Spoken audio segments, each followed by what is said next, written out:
This is the first of a number of story circles where we're going to give a number of people a chance to reflect on what they take from what they've taken and learned from that hot summer of 1986, when there were strikes up at Suncor, strikes at Ziedler's, strikes at Gainers, strikes at the Liquor Control Board. So I'm going to start it off by talking about what I think about it, very briefly, what I want everybody else to sort of pick up on, I hope. We saw the Gainers strike as a landmark strike, as a landmark for the trade union movement. That in no way indicates all of the other strikes were unimportant. Of course they were. And many of the people that had been on strike in other places, and even still were on strike at other places, were on the picket line at the Gainers. It was a classical contest between the me generation like Pocklington, the me only people like Pocklington, and the working class who have to fight for everything they get. And they did fight, and they fought very hard, stopping buses. There's one fellow, I can't remember his name now, but the police called him Speed Bump, because they'd take him to jail, and then the next thing you knew, he's back again and throwing himself in front of buses. It was a situation where even the Riot Act was read. Now, I don't know if everybody knows what the Riot Act means. It means that you obey what you are being told to obey in that form that could put you in a position of contempt of court. After he gave us the Riot Act, a bunch of people from AUPE, the postal workers, and Gainers strikers sat down across the bridge, or across the gate, in defiance of that order. Before it was all over, about 1,000 people had been arrested. The only ones that were kept in jail for any time at all, it was a day or two, were the ones that were guilty of resisting arrest in a pretty anxious and ambitious way, or people who had a warrant of some kind, even if it was for a parking ticket. The police cost almost $1 million in overtime, and the city probably got back about $50,000 in parking fines. So I would like now at this time for Gord Christie to come up. Gord was working at the Liquor Control Board, the wholesale place, when that strike occurred. So I'd like to come up and tell your version in a few minutes of what 1986 and that struggle meant to you.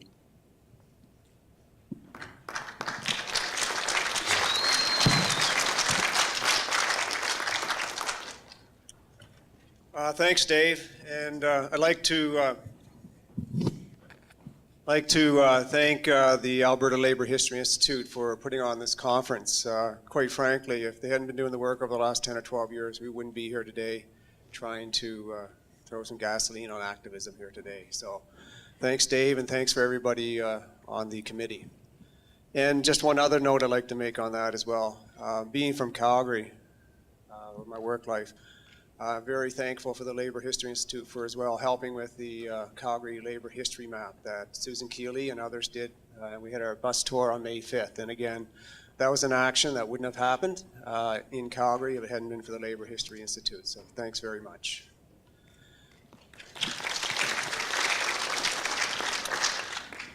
Well, working at the liquor board in the 1980s was quite an experience, starting off with Peter Lougheed and going into Don Getty days. 1986, the cutbacks and things were already on. When I started with the liquor board in 1980, there were 75% permanent employees, and by 1988 it had gone to 25%. They had basically taken a good job and made 3 or 4 crappy jobs out of it, and that was the trend. In 1986, our local council voted 19 to 0 to inflict a strike upon the Alberta Liquor Control Board. And I'd have to say that was probably on the heels of the Gainers, and because we went on strike July 31st, and if it hadn't been for the groundwork that had been done by Gainers and others throughout this province, we probably wouldn't have happened. Our membership voted 57% in favor of a strike, so you know you're on shaky ground right there. But when you add that to the event that probably only about 40% of the people voted, not a great situation. But we had some obstacles. We had a lot of country stores. We had city stores and country stores. A lot of our members worked in the country stores, and they were one-person store, a manager, and or a little bit of nepotism, hiring a family or friends. So those were our members. So, and then in our wisdom, whatever reason, instead of giving 72 hours notice, we gave 4 days notice, just to give the employers some extra time to stock up. But as it happened, things really happened. And in fact, in Calgary, they went from 4 liquor stores, or from 28 liquor stores to 4 they tried to staff. And they went on. The first couple of days said the strike had absolutely no effect on the government, on sales, on profits, anything like that. And then on the next breath, they sued every one of our council for $50,000.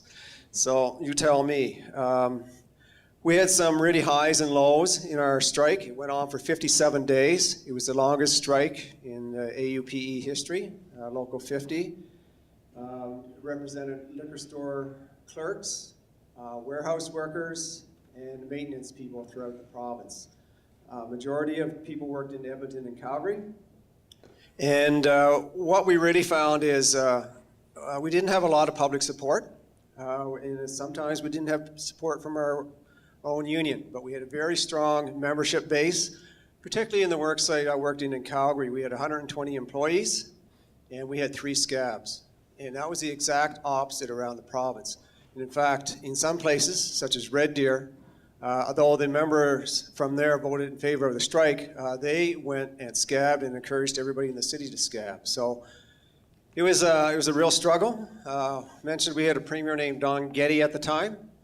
He, in his wisdom, he decided that, yeah, he'd cross the picket line. So, you know, and in his rebuttal, you know, he talked to the media about that. He says, well, you know, I stopped and talked to the picketers, so I talked to the people inside, but, you know, setting the precedent that it was fine and okay just to cross the picket line wherever you want. So he thought that was nice to visit us, so our local, we did a visit to Don Getty. And back in those days, the legislature, there wasn't the security there is now. Like, everything's different here 25 years later. But in reality, you can get into the legislature and go into his office and take over his office and put forward some demands very easily at that time, and it was a big deal. So we were just doing a little bit of payback. The liquor board, in their wisdom, now this is the provincial government, they went and offered employment everybody who had terminated the 7 years prior. It didn't matter what reason was. You want to come back and scab, we'll hire you. And that's kind of the way it went. Let's remember at that time, a cell phone, we had one at our picket sign was really isolated in Calgary. The bottom part of the phone would be the size of a 24-pack of beer, and the top of it would be the size of a regular old telephone that you would do the round dialing on. That was your cell phone. And, you know, we had that in our ATCO trailer, and that was kind of the way things went way back then. And of course, my job, I was coordinating the strike from 7 p.m. to 7 a.m. and I was in charge of scabs. And so the union got me a Beta camera. Remember that Beta? Huge. I mean, it was huge. And this was pretty cool. So I'd have my flying pickets, and I'd give them a message, and we'd go and meet the scabs every night around 6 or 7, and do a little excitement there. And I had the pleasure of getting her arrested in 4 different quadrants. First night we were at Market Mall, and they arrested us for allegedly illegal video recording, and went through that ordeal. The next night it was South Centre, down the southeast of Calgary, and went on and on. But the reality of it is, probably the strongest tool we had was the solidarity of other unions in the city of Calgary and around the province of Alberta. And one in particular was the ABA workers, the brewery workers. They were actually our #1 tool, because they, in their collective agreement, the Calgary brewery workers and other ABA members, had it in they would not cross the picket line. It was illegal. They did not have to cross the picket line. So, believe me, if you're driving a car or you're driving a motorcycle and you're chasing a great big beer truck that's just loaded to the hill with liquor and beer, That's not very hard. And you can get to them, and you can pass them, and you can set up a picket line just about anywhere in the city, and they were honestly our best supporters. And I would suggest to you it would have been a much harder struggle if we didn't have that support. And I guess the things I really learned, I was a little bit naive in '86. I always thought that you'd have your day in court and the truth would come out, and you know, the police were nice and honest people. And I guess the one thing I really and truly learned, Clancy didn't teach me this, that the biggest problem we had on our picket line was the Calgary Police Service. And since then, I've been on picket lines from coast to coast to coast in this country, and I have never seen the actions so harassing, so bad, so assaulting for the Calgary Police Service. And it was just incredible the way they harassed our picketers. And I guess I'd like to kind of conclude by saying, on day about 55, we had a ratification vote, at that time Marlborough Mall, or Marlborough Inn, Coast Plaza Inn. And as I'd mentioned earlier, one of my jobs was going to the pickets each night where there were scabs at the liquor stores and filming them. Well, we had a ratification vote, and that night when we came to vote, there was one of our buddies, one of our brothers, was about this tall, came there and his nose is broken and his eyes are black and he's all beat to crap. Anyways, we had a little chat and we said, well, guess what we're going to do is 7 o'clock tomorrow night. We're going to have our last farewell. Anyways, so just as I'd done for probably a month and a half, invited everybody to come to the picket line. Much to my surprise, the next night we had 150 people picketing there, and as things evolved, things got a little excited. The liquor board accused me of starting and hosting a riot, among other things. They, among other things, stole the camera, arrested a number of people, brought up charges against a number of people with great help of the Calgary Police Service. But the reality of it is, it was a very strong group. We marched day in, day out. We also did some tours around. We went to Red Deer a number of times to picket there, and we also went to Drumheller. So it wasn't just the Calgary Police Service. When we went to Drumheller, we were followed around there by the RCMP the entire day, and everywhere we went in the entire city of Drumheller, they followed us, and right up to the way home when the horseshoe passed there. So I'd just like to conclude by saying, I think the most important thing we can do in the future is really to work with the young people, the activists in our unions, and the people that aren't in our unions, but work on their issues too. You can't just be labor's way and the highway. We have to work on global justice issues, human rights issues, and continue to work on the issues that are most important to youth and to other activists outside, the people that don't have the privilege and honor to belong to a trade union. With that, I'd like to thank you for your time. It's been a real privilege to come here today.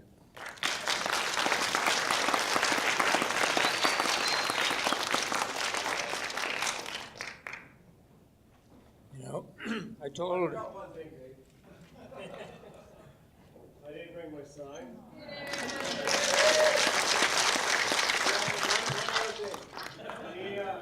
Those of you know, the only thing that's changed in my life, I just got back from Peru, so I got a hat from the Andes. But in Calgary, I was known as the Scab Buster. That's what the folks on the worksite call me, and there's my Calgary Scab Busters hat. And there's our Change the Law hat from 1986. And our Scab Busters hat. And the original Boycott Gainers, 18B is not for me. All part of the museum.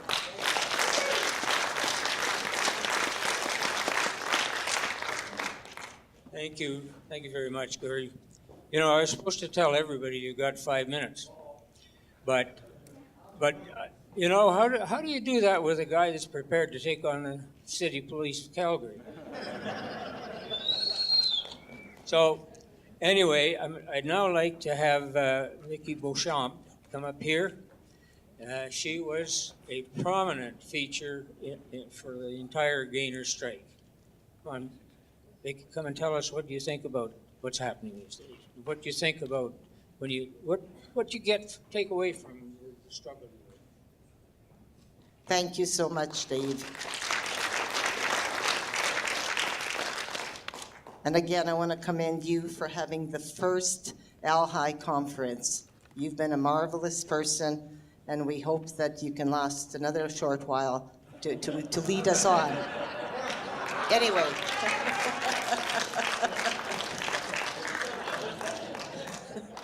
This is a recap of the summer of 1986 and what led to the Gainers Strike, UFCW Local 280P. In the fall of 1984, contract negotiations were held.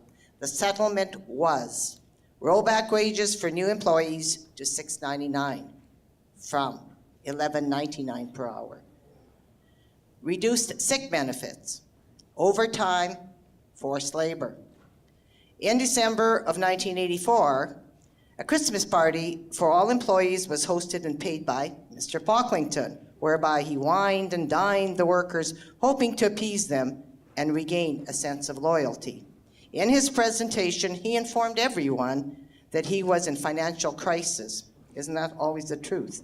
He requested the workers help him out and in return would reward them in the next contract in 1986. We thought it was true. Forget it. June 1986. By this time, Pocklington was well prepared to renege on his promise. Armed with government, taxpayers' dollars in his hip pocket, and his professional union buster, Leo Belanes from Mississippi, that he hired in the United States. He was prepared to take on the union. We weren't going to let him do it. He was served with strike notice effective as of 12:01 a.m. June 1st, 1986. 1,080 workers will be on strike. In return, he served the union with lockout notice, effectively immediately. We realized we were in for the fight of our lives, and so the battle began. Workers went on the picket line, at which time Mr. Pocklington accused them of being terrorists. Really. A defiant and arrogant Mr. Pocklington rewarded his workers with a black axe. This was their payment for their loyalty for bailing him out of his so-called financial crises. Workers helped his company produce and ship out 8.5 million pounds of product every week for 3 months prior to the strike. He was really suffering. He advertised through the newspaper for scab labor 1 month prior to the strike. Buses with scab labor started arriving June 2nd. They came in, and he paid each scab $200 for the day they came. Shortly after, these scabs, after 5 days, decided enough was enough. We're not doing anything here. We're just collecting $200 in the restaurant, and they jumped the fence from that was encompassing the Gainers plant and jumped into the truck. Some got hurt. Oh well. Immediately, injunctions were served. Riot police were called in. Many workers were arrested and were taken to jail. Dave was one of them. Several others suffered serious injuries during the scuffles. As all this was happening, I was sent to Toronto to help produce a video called "You Can't Jail a Strike."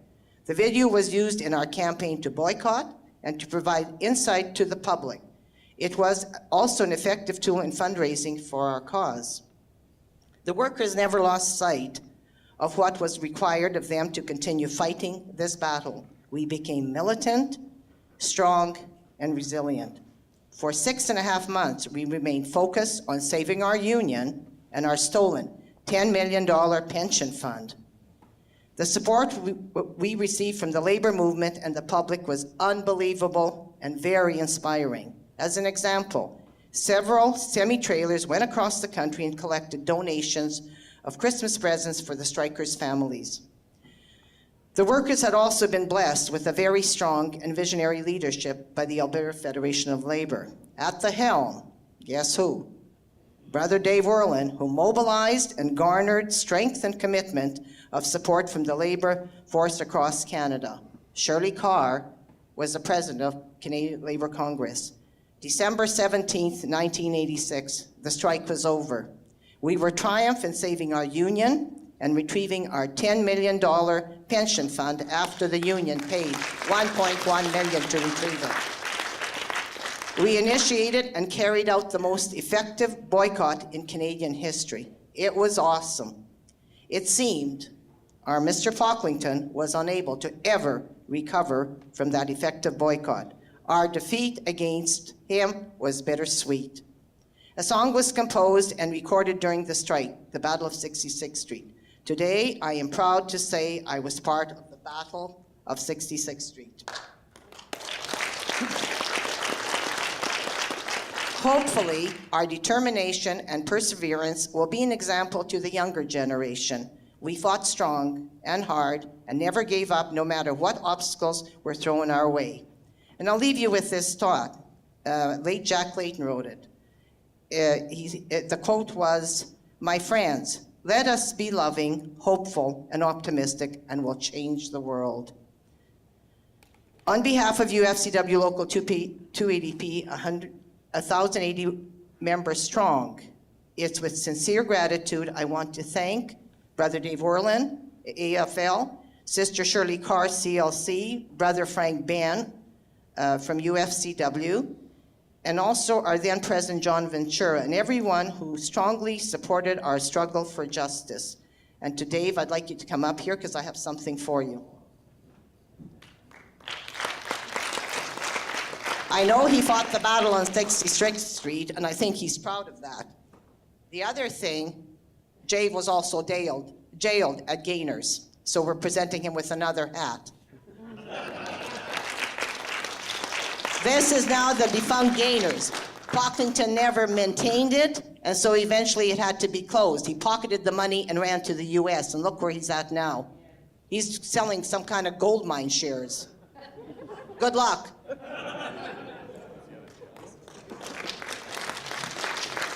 Thank you for this opportunity to share my version of this important event with you. I thank you, and it's been a real privilege for me.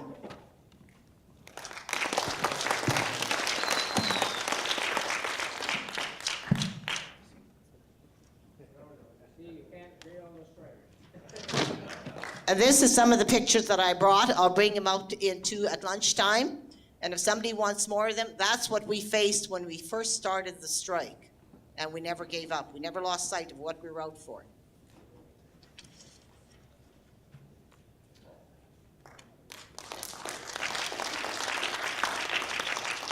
Oh, and I forgot to tell you, I brought you some of these too because it was your fight too.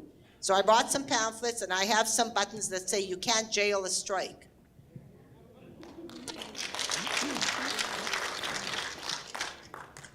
They also had buttons that says Gainers makes wieners with scabs.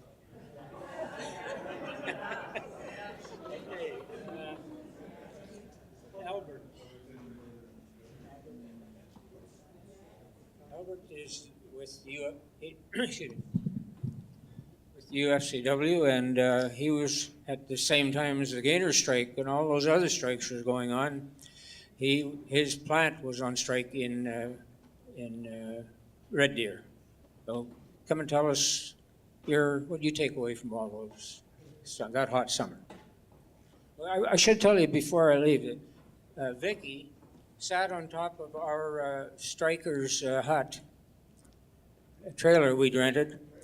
She sat on top of that hours and hours and hours and sang labor songs. Finally, I remember hearing a cop say, "I'll be glad when this damn strike is over."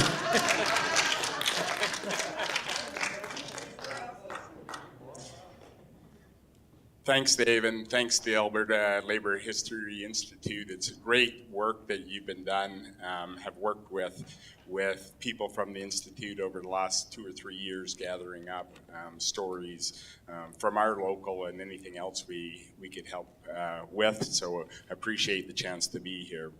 Kind of like Vicky's story a little bit, our experience in '86 actually started in '83 with when you look back and see how Fletcher's at that point in time and Gainers and the pork industry started to take a run at the union and at the wages that were there. And the little plant that I came through made a mistake. We gave lower start rates so the plant could expand, and that set a toll for the rest of the industry.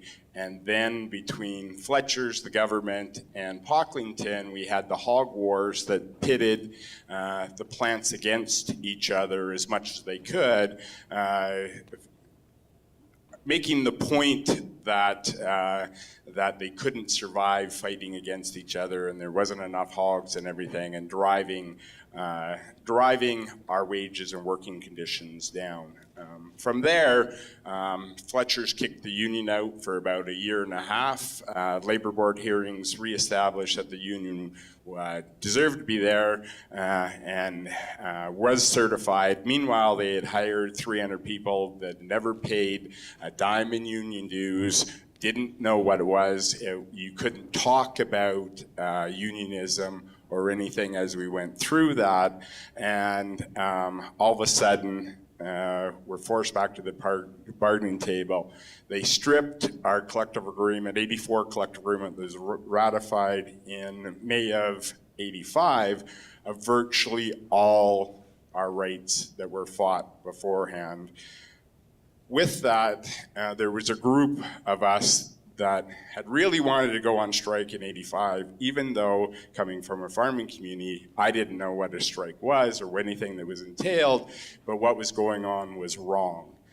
For that next 9 months, or a little bit, 13 months until we hit the picket line in 86, the whole thing around the plant was we need to get back what we lost, because the senior people understood what we lost and we saw what was going on in the industry. So our naive little group went to Edmonton and met with the Gainers people and came back going, holy shit, we haven't done anything done there. We're just going to go outside and do what needed to be, what we thought to be done. So learned a lot there in a short period of time. Was on the Gainers picket line the first morning, left there. Peter Boynton, the business agent for 280, came down, spoke to our membership about what was going on the night before, and then the next day we were on the picket line as well. And for coordination through UFCW National Office and Kip Connolly at that point in time, we sat in the weeds for a little bit while Gainers was taking all the press until our membership wasn't prepared to do it. And on the third day of the strike, some of our recent immigrants from Poland understood what strikes were about. The employer, on the last day of work, our work boots, rubber work boots that had been company supplied up until 85 when they took it away, they made them turn them in and walk across the parking lot, which was a gravel parking lot that was open, had glass on it and everything, and made them walk across there through the security guards and everything, and took their boots away and made it do, which further angered the main membership. So on the third day, the power pole appeared across the laneway. 100 and some members of our local, including sub-units from Canada Packers, had enough, and we came within inches of rolling the bus into the ditch. The bus drivers and the people on the bus were so scared that they managed, as the bus was rocking, to jump part of the power poles across there, swung it around, and took out some of our picketers' legs, and were in the hospital. 3 of them were in the hospital. 2 of them have injuries that they carry today, but that shut the plant down, fully down, and made a bunch of the scabs, which were farmers that bought into the idea they had to go run their plant, and it was pitting traditional allies through the labor movement with the farming community against each other again, which split some households, split very tense in my family's household because I came from a farm, and the last thing anybody thought about was pro-union in the house that I grew up with. They believed in honesty, they believed your employer should reward you appropriately, all the rest of this stuff, but the union thing was something totally different. So after that third day, it was shut down. The fourth day, the plant was shut down. The morning of the fifth day, they had went to court, got their court injunction, and 199 of us were arrested coming through. They had, if anybody wanted to rob a bank in central Alberta, all the way from Wetaskiwin to Airdrie, there wasn't a RCMP officer around. They were all in Red Deer, 66 of them lined up with their batons, their riot gear, their things, beating on them as they come around the corner, and hauled away 99 of us all at that time with busted fingers, undercover police officers that had been hired and put into the plant days prior to the strike, and hauled us all away. The next day, they got their injunction that put us in the middle of the Red Deer River. Wayne Covey, our business agent at the time, couldn't go to his house because that was also inside of the injunction area where we couldn't have anything there.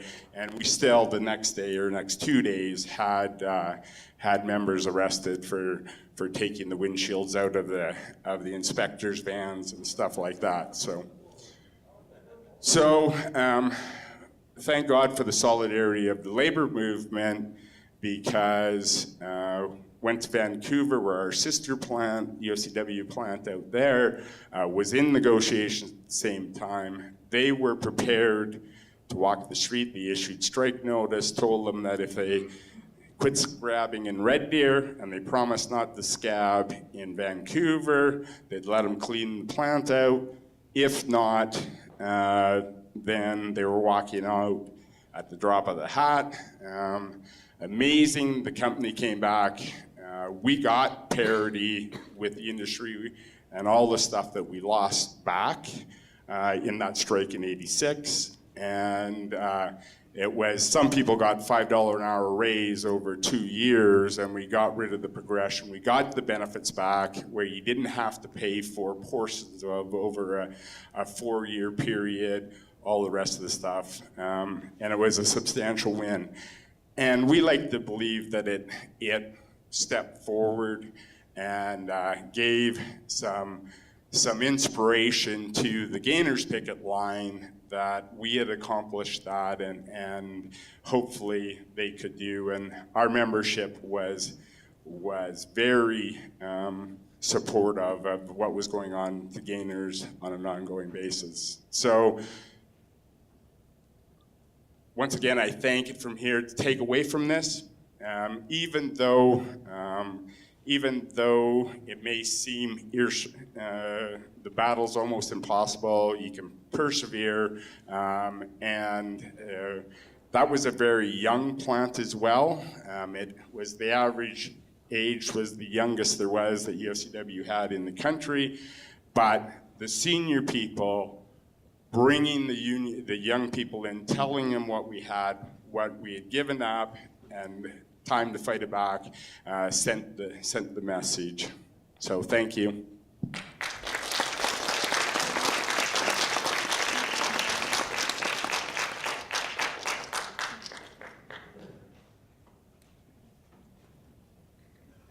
You know, sometimes there comes a time when you just have to fight, doesn't it? And people, I've been in the trade union movement the best part of my life. Trade unionists don't go looking for a fight. It's brought to them, and they know how to handle it. And you know, you don't always win everything in a strike. Sometimes you lose a lot. But you have to have that spirit in your membership, or they'll never fight back. So congratulations on that. Jim Selby. Oh, Jim Cardinal. Jim Cardinal, come tell us where you were when all this was going on.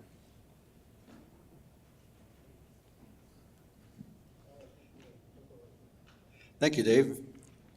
Well, this is strictly on memory. I never looked up any of the books of what happened and stuff like that back in '86. It was a Suncor strike, so I just kind of wrote a few things down strictly in what I can remember. So that's what I'm going on, right? So, because I think they'd make the best stories, you know? Because I never ever seen my dad go in a back room and read a book and then tell me a story. He just told about the trapping way back then, right? So this is not about trapping, but anyway, strike in '86 at Suncor. It was Great Canadian Oil Sands then, and we were MIOW. We were McMurray Independent Oil Workers, and we were very independent. Solidarity was great. Like we were strong, and Great Canadian Oil Sands at the time said, no, it was Suncor in '86. It was Suncor in '86. We were already Suncor. Suncor had to do something about our strength. So I remember in '82 and '84, we were kind of at the verge of striking and at the verge of getting locked out. In '86, they said, okay, this is enough. Don Marchand was our president. He was a great leader. And he had the people backing him up. So whatever he said, whatever we wanted, we did it. And it was a great thing. And company had Ron Wood. Ron Wood was one of the leaders that wanted to knock down Don Marchand. They were button heads. So it was really hard to negotiate when two people they want to have the power. And that's what it was. You know, both wanted the power. And unfortunately, we striked and they locked us out. Even with that, they didn't agree. They said we locked you out. We said we striked. So that's how bad it was the negotiations were, right? So anyway, that was what happened. But ECWU, Energy Chemical Workers Union, came in and supported us right away. So right away, the workers had $220 every 2 weeks for strike pay, which was great. You know, because before that, I don't think we were ready, even though we thought strike was just going to be over within a week. 6 months. 6 months. It was a beautiful summer. I had a great time with my kids. They got to know their dad. Didn't have to work overtime. No. But anyway, the other thing was the labor laws were against us. Like I remember the labor laws were even today they're worse, but they were bad back then. And on election day, I remember they came out with 160 RCMP with riot gear and everything. We weren't allowed to park on our road, you know, and the injunction came in and we were only allowed 20 at a time at the picket line. And then we'd march up 20 there that day. The 20 would get arrested, the other 20 would march in. So this goes on all day. We'd go to jail, they'd let us out, we'd come back in, right? It was like a merry-go-round, but we had a good time. My number was 2039. I remember that was my number in jail, and I loved it. That's a number I always keep. But I never use it for 649. I might have to do that. But I made some friends with some of the RCMP. As a matter of fact, one of them is still one of my best friends. I met him that day, and like he was a nice guy. I told him I'll wrestle you here and make it look like we're really into it. And he says, I didn't know him at the time. He said, no. I said, maybe the other ones will jump in. And I might be at the bottom, he says. I said, yeah, with my mind at the time, it probably would have been. That was the first time I had to use food bank, you know. We had our own food bank, and we had our own hall, and in the basement food bank, once every 2 weeks, we shopped. It was a great thing. It was from the $200. And it's a lesson learned for everybody, like, you know, it's a struggle. We fight for something that we believe in, and we really have to put every day's efforts, like going to work. You have to put your full effort to it to succeed. If we don't, we will never get there, you know. And at that time, I was already with Suncor for 13 years, and, you know, the things they were throwing at us, I just couldn't believe. When we came back, we lost a lot, you know, but we also gained a lot of solidarity. And over the years, you know, we have 3,000 members today, you know. And a lot of things, I guess I can't really remember. I'm a little bit nervous, you know. Usually I'm not. I wrote a song that year. It's called We Get Locked Out and Then We Get Locked In. First, the company locked us out, then we get locked in jail, right? So I wrote that one. Everybody loved it. We used to have summer barbecues. We'd have barbecues, and I had a band, and our band would go there and entertain all the people, and all their families would come out. This is, so make sure that you keep everybody happy. You know, like people do get depressed when you have all this stuff going on. So, you know, I guess in our life, being a union man all my life, and I really believe in it, and I've fought hard for members to this day. I was a president of our local. I was vice president for 7 years.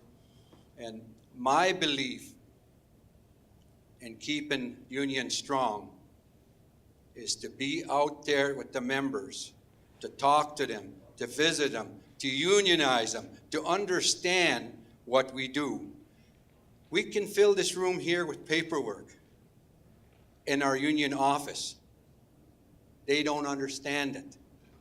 What the people understand is to be out there, and we need that, and we have to have that today.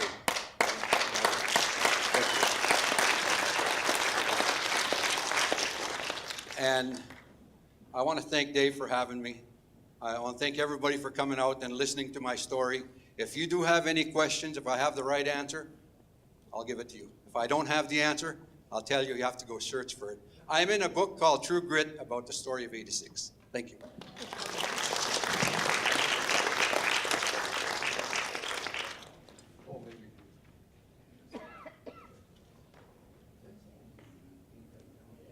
Yeah, he says that's the Indian in me. I took it.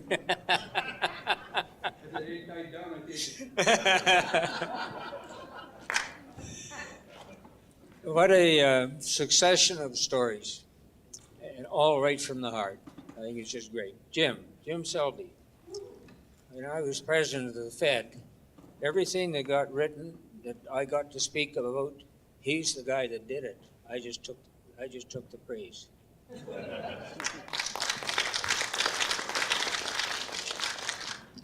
Thanks, Dave. Well, I was the research director at the Federation of Labor during the summer of '86, and in fact, I was there for 25 years after that. Yeah, short time. Anyway, I thought I'd come at this before I got to the summer of '86 to try to put it in a little bit more context. I think that we have to remember that things that happen in Alberta are connected, not just across Canada, but around the world. And this whole thing starts, if you want, the Gainers and Fletchers and Suncor starts with the recession in 80, 81, 82 that was across the industrialized world. That recession triggered a savage attack on the labor movement. In 1979, it was mentioned earlier this morning about the air traffic controllers. Ronald Reagan basically fired all 11,000 air traffic controllers that were out on strike, but he also blacklisted them so that they could never again take a public sector job in the United States. That is beyond the kind of treatment anybody could ever imagine. At the same time, 5 years later in 1984, Margaret Thatcher in England went toe-to-toe with the coal miners' union and basically broke it. So that this attack on labor was global. It's a global attack on labor during a global recession. And here in Alberta, the recession ran a little longer and a little deeper than it did in a lot of other places because we're a one-trick pony for our economy. And with the price of oil remained depressed, the depression lingered on here. And the employers everywhere in this province took that advantage of that recession, of the unemployment rate topping over 10%, and that's the official unemployment rate. The real unemployment rate was way higher than that. And they used that army of unemployed workers to extort their workforces, profitable firms, going after their workers and gouging them for wages and benefits and trying to steal their pension plans. It was, I think, a bloodbath in the labor world. In 1984 and 85, the building trades, the construction companies locked out the building trades and used a completely illegitimate 25-hour lockout rule to lock people out and say your bridging clause doesn't work anymore, you're hired back at half the wage, literally half the wages that they were making before. They set up spin-off companies. A unionized company was bidding against its own spin-off company for a job, and the spin-off company was non-union and would win all the contracts. They destroyed the building trades unions in this province. The public sector, as we saw from Gord Christie, it wasn't just the Liquor Control Board. There were cutbacks and layoffs across the public sector. So that when the Gainers strike started, and I remember because I was there, it was a beautiful June evening. It was balmy and warm, and I remember there was a carnival atmosphere when people came out of that plant. It looked like people getting out of Buchenwald. It was people were so happy to get out of that plant and out of the speed ups and the forced overtime and the brutality of the work. And I remember thinking, geez, these people they've got something here, The next day when the farmers' trucks started coming and people were putting themselves in front of the buses, I'll tell you the pictures on TV of the riot squad hitting the Gainers picket line and those policemen escorting them in woke up every working person in this province that had taken it on the chin since this recession started. What I saw was a thing called class consciousness. It was something where people came to the Gainers picket line from everywhere. And when I say, it's not just union members. I got arrested on the Gainers picket line on, I think, the 4th day. And I remember I was sitting across the gate, and you can talk about injunctions all you want. There was an injunction saying, I think there was only 14 allowed in front of the gate. There was 14 of us there. We hear, it sounded like a tank coming. These guys come beating their shields, the riot squad, filed off across from us. And I still remember to this day, there was the president of the Postal Workers Union, John Bale, was on the picket line with me. And John says, we should have a quick meeting and vote on what our tactics are. These guys are 15 feet away and running at us. I said, John, it's too boom. And we were flat on the ground, hands with those plastic handcuffs, and into the back of the paddy wagon. And when we got in there, we started talking to each other because we were just at random in front of that gate. And I'll tell you the way the injunction worked. We always at the Gainers picket line at that time we were obeying the injunction until the scabs came. As soon as the buses came, everybody come rushing in and block the gates. But when the buses weren't coming, then we obeyed the injunction. I thought that was just a good peace accord. But I asked around that paddy wagon, there was not a single UFCW 280p person there. There was every other union you can imagine. It was uplifting. It was unbelievable. There was, one of the guys actually started singing Solidarity Forever. And it was the first time that it actually woke me up, because he meant it. I think looking at all of that, when you say, what did I take away from the Gainers strike? Well, I took away the notion that you have to struggle. You cannot stop struggling, because the second you stop fighting, you start losing. I think the saddest day of the Gainers strike, to me, was the day that the union said they were going to obey that injunction. I remember that. They said, we're not going to contest the buses because the government's given us a disputes inquiry board. And all of a sudden, the life went out of it. Because if you're not in struggle, everybody else can't come and join you, right? When you're in struggle, you inspire people. When you set it into the legal process, it gets tied up in lawyers' talk. It's taken away from us as workers and given to someone else. And I've never seen that we had a friend in the courts, to tell you the truth. So last, I would like to say that I think the leadership of the Federation of Labor, I think that Dave Werlin did exactly what a leader should do at that time, and that is you mobilize behind the rank and file when they're in struggle. We might not win, and we might not change the world this time, but if we're ever going to change the world, it's going to be that way. Thank you.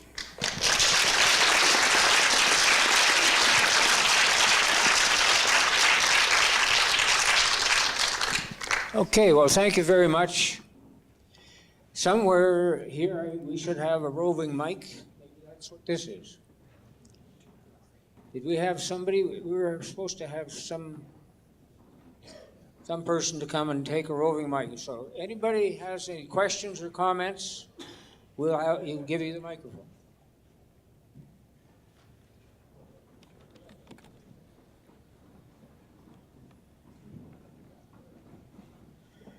Kevin Champagne. My question's for Gary before you run away there. You mentioned you were, sorry, this question for Gary. You mentioned you were the scab buster, and working in the healthcare industry, I wonder how the relationships were when you went back to the workplace, when you mentioned that the majority of the people were actually scabbing, and what the impact was on you personally after the cause was fought and things were done.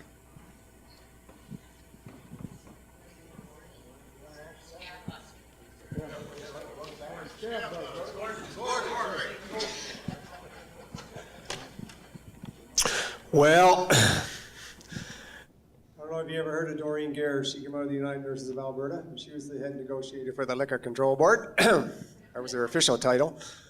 Anyways, she and I went to war for the next 6 years, and it was absolutely crazy. The way they treated us, they continued to be the worst employer in the face of the earth. But after about a month, they started treating the scabs like shit too. But in our work site, it was different because we only had 3 scabs, and in fact, about 6 months after the strike, they were pretty well gone. But the liquor board, in their wisdom, they went out of their way to screw myself and anybody else who was the leaders in that strike. By the way, the following spring, I was elected president of our union. I was 29 at the time. So I did have the support of the members. But among other things, you remember one thing that came out of the 86 was Speedy Reed was going to do the tour of the world and change our labor laws. Well, anyways, I had applied for time off union business. It was approved 2 months before that.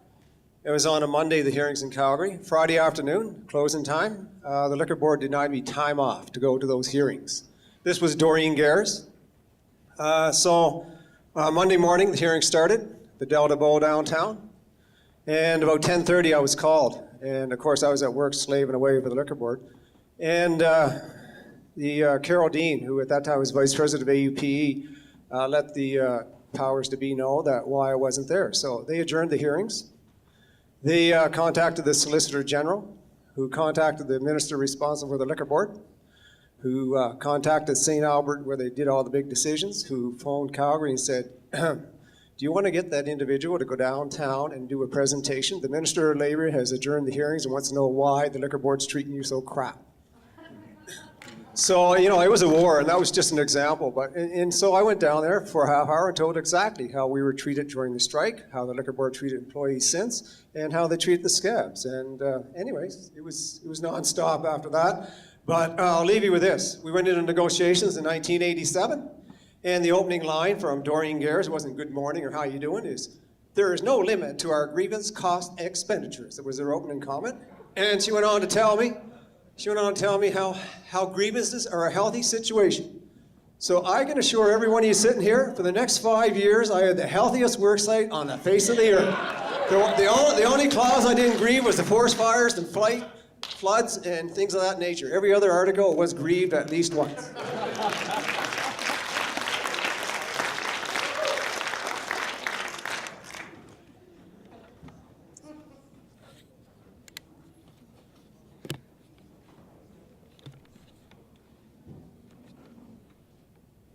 Hi, my name's James Zachary. I'm with the United Nurses of Alberta, and I also live down in Calgary. I wanted to commend all of you. I want to stand up and say thank you for what you've done. Your fight is now our fight. In summer of '86, I was young enough, I was still in college, so I don't remember what a whole lot was going on in the media. But my fight started in the 90s when Ralph Klein became, Alberta Premier. And being nurses, we're under the government. And he started to raise havoc for the nurses in the 90s. But your fight helped us to carry on and to start our fight in the 90s. And our kids are going to have to start fighting when we leave off. So I want to thank each of you for what you've done.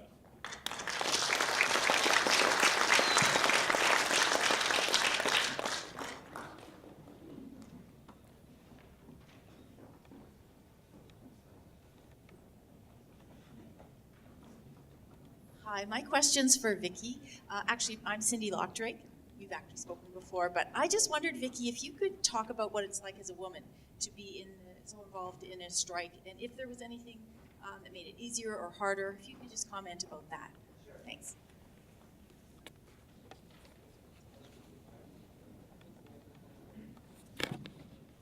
Yes, first I wanted to say about the scabs, when he asked about the scabs. When we returned to the plant, there was probably about half a dozen of them. And all we heard when we got back into the plant was, well, I never had to work this hard when I was inside, when you guys were on the picket line. Why is it now? What do you think we were doing out on the picket line? We have to work like this, and you're going to work with us. The machines were cranked up. We had to produce. One guy says, I can't handle this. I'm getting the hell out of here. Oh, pretty soon we had one left. And, of course, he was from Slave Lake, and he said, I have a problem. I says, you do? What's your problem? If you're telling me they're calling you a scab, you are a scab. No, they didn't pay me my wages because I'm an Indian, he said. I said, excuse me, you're a native.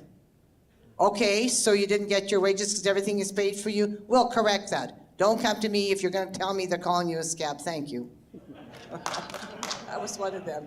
Okay, as a woman, when you're in there, I think like all of us, we're working mothers. And so we fight for our livelihood.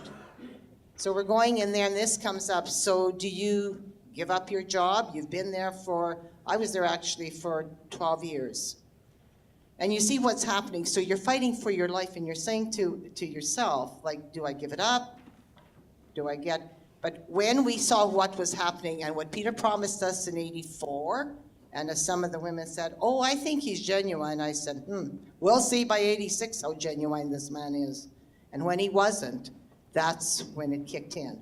And we're saying, you know what, women or not, you guys come along with us because we're heading where we need to go. We need to fight back and fight hard.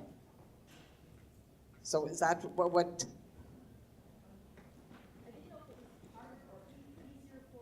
No, it wasn't easier because I was on top of the roof as they alluded to. And they probably would have arrested me. We had a gentleman that was burly called Fast Eddie. When they came to arrest everybody, he said, you and I have to get into the trailer. For what? They're coming to arrest you.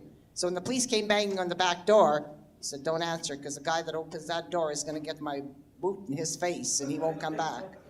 So it wasn't. Some of the women maybe were a little sort of leery, but you know what? We had to encourage them that, you know what? This was all of our fight. This wasn't only mine. I was on the roof boycotting gainers and singing Solidarity and Oh Canada off key. And that was okay. And so everybody kept saying, oh, she's up there. We'll be okay. We'll be okay. So then we also said, on the roof, I said, if you're with the gainers, strikers, blow your horn. If you're not, say nothing. So the horns kept blowing as they went by, and the police goes, I got to plug my ears already. Can't stand this. That was Bob Claney. So yeah, there were some women that were kind of not sure, but in the video that's called You Can't Jail a Strike, they're saying to you, they're not violent, we're just fighting for a decent cause, for wages and stuff, to keep our families going. So I think that was instilled earlier on in the strike. And as Dave said when we marched to the legislature, which was 15,000 people there, Dave said this, our Dave. He said, I'm putting the government on notice. And I'm telling Don Getty, there isn't enough policemen, there isn't enough judges, there isn't enough lawyers, and there isn't enough jails to hold all of us. So you better change the laws.